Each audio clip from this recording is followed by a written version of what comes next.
Genesis readers, Cain and Abel, let's talk about the biblical perspective, the biblical vision of the normal human paradigm, the normal interaction for human relationships. Jesus and what he's done for humanity in the church is unusual. This thing, Cain and Abel, well, unfortunately, this is what we normally see in the world. Adam knew his wife Eve. She bore Cain. Now this is interesting. Eve says, I have gotten a man with the help of the Lord, right? So here's Eve doing something, and oh yeah, guess who stepped in? That was awfully really nice of him. The Lord stepped in and gave me a hand, but I did it. I picked myself up by my bootstraps. We're going to come back to this at the end, but notice it's Eve that's the subject of this sentence. She has gotten a man. Bores another, his brother Abel. Abel, keeper of sheep, Cain, a worker of the ground. In the course of time, Cain brought to the Lord an offering of fruit. In Genesis, especially, there are no mistakes. All right. So if you see fruit here, an attentive reader, their sirens will be going off at this point, right? Whoa, where did we just see fruit? Okay, they're blaring, things are wrong, this is bad, fruit. Abel brought from the firstborn of his flock, Cain brought fruit. Okay.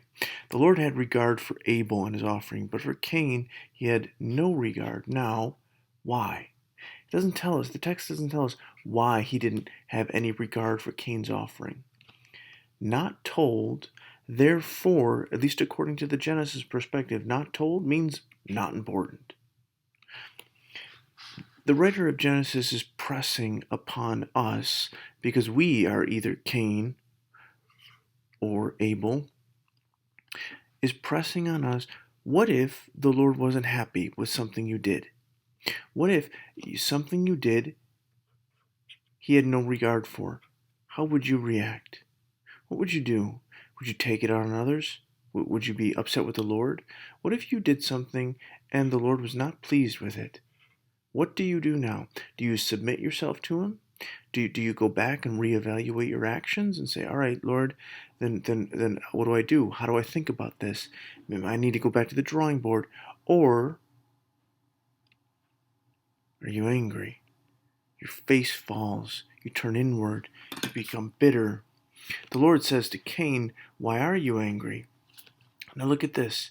If you do not do well, sin is crouching at the door. Its desire is contrary to you, but you must rule over it. The experience of Cain here is the same experience that Adam and Eve had in the garden. Again, fruit. He had done something, and fruit is symbolic here of him doing something, some sort of a disobedience, some sort of lack of submission to the Lord. And now before him sits sin, crouching like a serpent. And just like this, Satan and the devil wasn't presented as some evil, malevolent force that you have no hope against, that it will overtake you and possess you and you can't stop it. Genesis doesn't present evil like that. Genesis presents evil like a serpent. Well, kill the serpent. It presents evil as sin crouching at the door. Well, don't open the door. So Cain is facing the same problem that Adam and Eve did. Sin is like a serpent, and just like Adam and Eve were commanded to rule over the beasts of the field, including serpents, Cain is now called to rule over sin. And, of course, just like Adam and Eve, he's not some evil genius. No human truly is. We just make a fool out of ourselves. Something that we should have controlled, we didn't. We let it get the better of us. We did not rule it. And then because of that, because of some simple thing that we couldn't get a hold on, Adam and Eve threw paradise away. Cain killed his brother. The similarities continue here. Just like in Eden, there is sin. The Lord shows up, starts looking for people, and then there are a bunch of questions like an interrogation. The curse now is driven further into the ground, almost as it were, whereas God had before cursed the ground. Now Cain is cursed from the ground, whereas Adam is going to have a hard time harvesting from the ground. It's going to take more work. Well, now for Cain, it shall no longer yield its strength at all. In fact, you shall be a fugitive and a wanderer on earth. Now, it doesn't appear that Cain is actually repentant. He's just upset because he realizes that this curse is even worse than the original curse. This is absolutely terrible. It's greater than I can bear. Now, look what the Lord does. He gives grace to the unrepentant. Cain isn't repentant.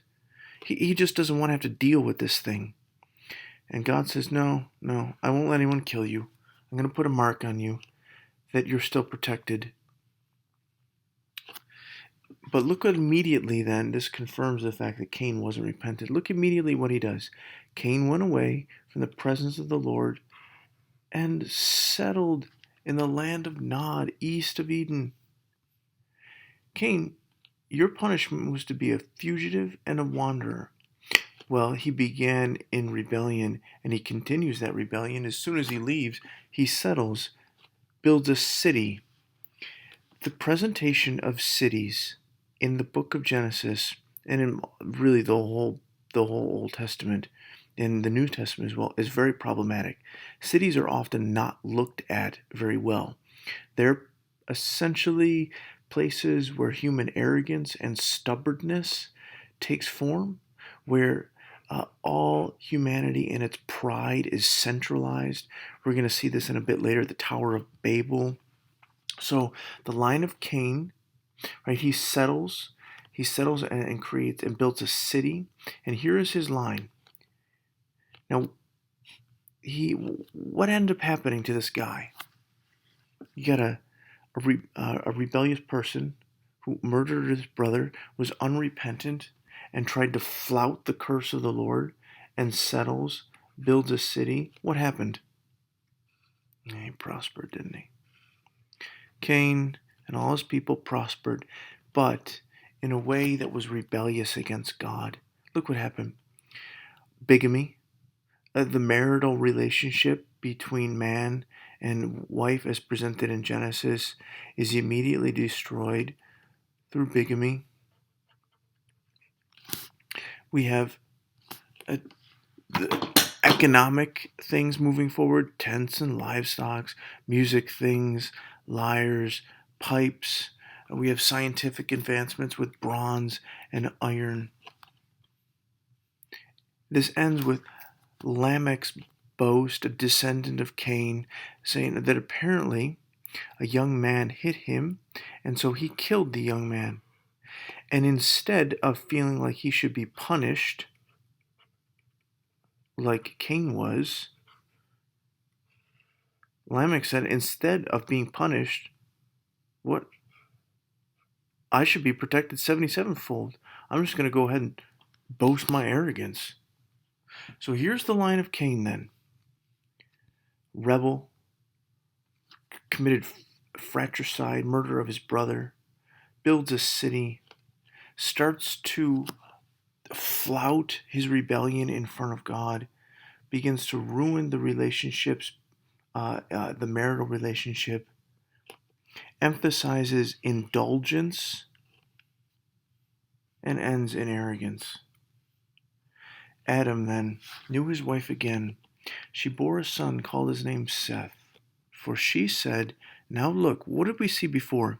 When she bore Cain, Eve said, I did this with the help of God. What does she say now? This was Cain. What does she say about Seth?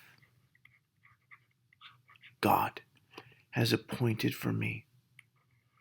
God is the subject now. Eve gets herself out of the way. God is the subject. It's not I did it. I picked myself up by the bootstraps and God kind of helped a little bit. Now she confesses more fully, God. No. God did this. And she is humbling herself before the Lord. And this line of Seth is much different.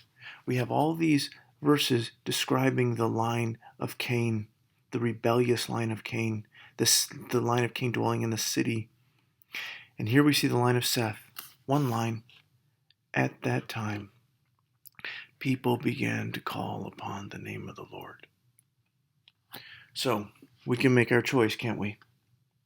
Take care. See you soon.